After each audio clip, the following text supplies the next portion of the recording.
100 appellate cases. That sounds like quite a bit of experience to me. Senator Moody. Thank you, Senator Hawley, and thank you for running such an efficient hearing today as our chairperson. Appreciate your prior service to your state, ultimately, I believe, to this country. Thank you for being here today and standing willing to answer some really tough questions.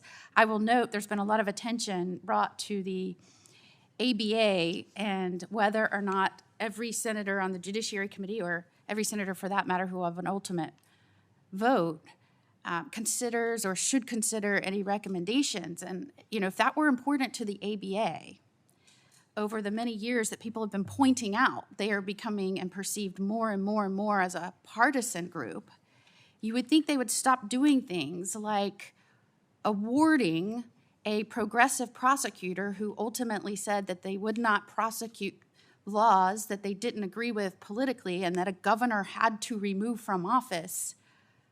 After they were removed from office, giving them an ABA award would seem to be inappropriate. And so I think that organization should probably take to heart everything that has been said today, because that's the kind of things that they are still doing. And if they want to be taken credible by the United States Senate in determining who would make good judges, maybe when a judge is removed for saying they would not enforce or follow laws they don't agree with, or a prosecutor was removed because they would not enforce laws they don't agree with, that might be something that would undercut the credibility of the ABA.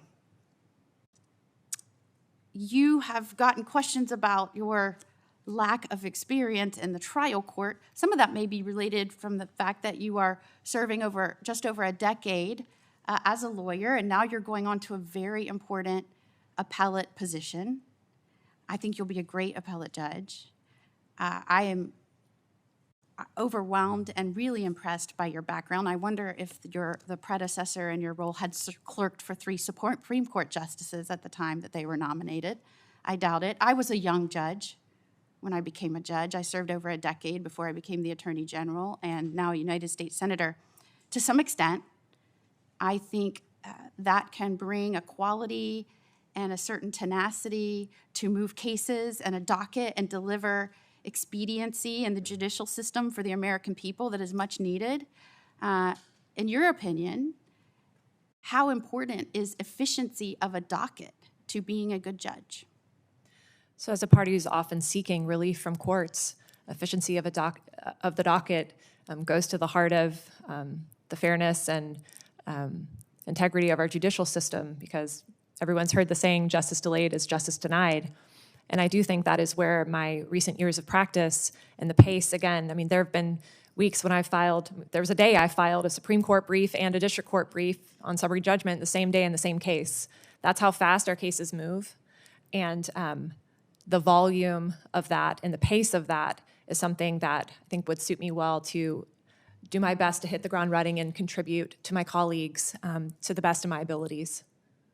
And right now, more than ever, at this moment in time, we have a president in office that is desperately trying to clean up a lot of mess that was created, and I believe I was the Attorney General fighting against a lot of unlawful policies from the last administration. And so in doing so, is having to make really hard decisions at a fast pace as an executive to deliver safety and security for the American people. That is just a fact.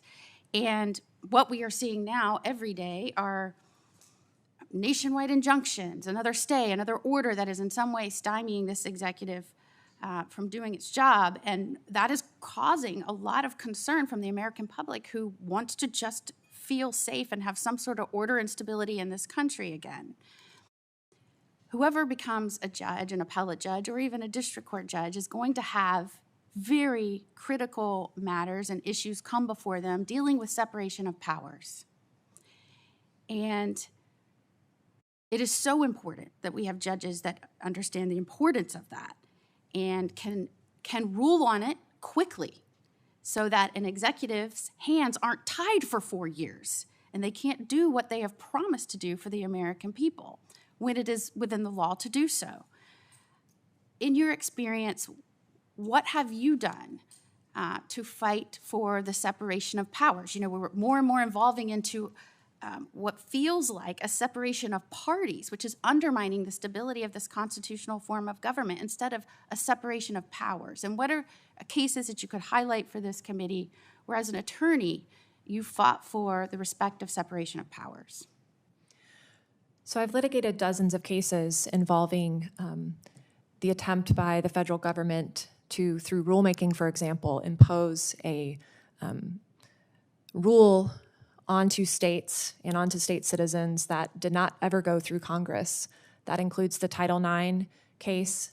That includes cases like our challenge to the Section 1557 rule, which both of those involved gender identity-based rules being applied to states through the executive branch and not through Congress. Other cases, many other such cases, our office has litigated, and all those cases reflect the importance of our dual sovereign system and the importance of allowing states to govern themselves through their political processes, absent proper lawmaking by the federal branches. Thank you so much. And Chairman Hawley, I owe you a minute. That's right. I was so generous with your time, Senator. I'd like to enter into the record here a letter from 18 appellate attorneys, including the former Solicitor General of the United States, Paul Clement, all endorsing Ms. Hermandorfer, talking about her experience, talking about her expertise, talking about her outstanding record. Here's a representative quote. Ms. Hermandorfer has a brilliant legal mind, an outstanding work ethic, a strong sense of fairness and justice, a collegial manner, which we're seeing today, and an extraordinary record of academic and legal achievement. Based on our experience with Ms. Hermandorfer and her distinguished career in private practice and public service, we are confident that she possesses the character, temperament, and intellect to make her an asset to our nation's judiciary. And without objection,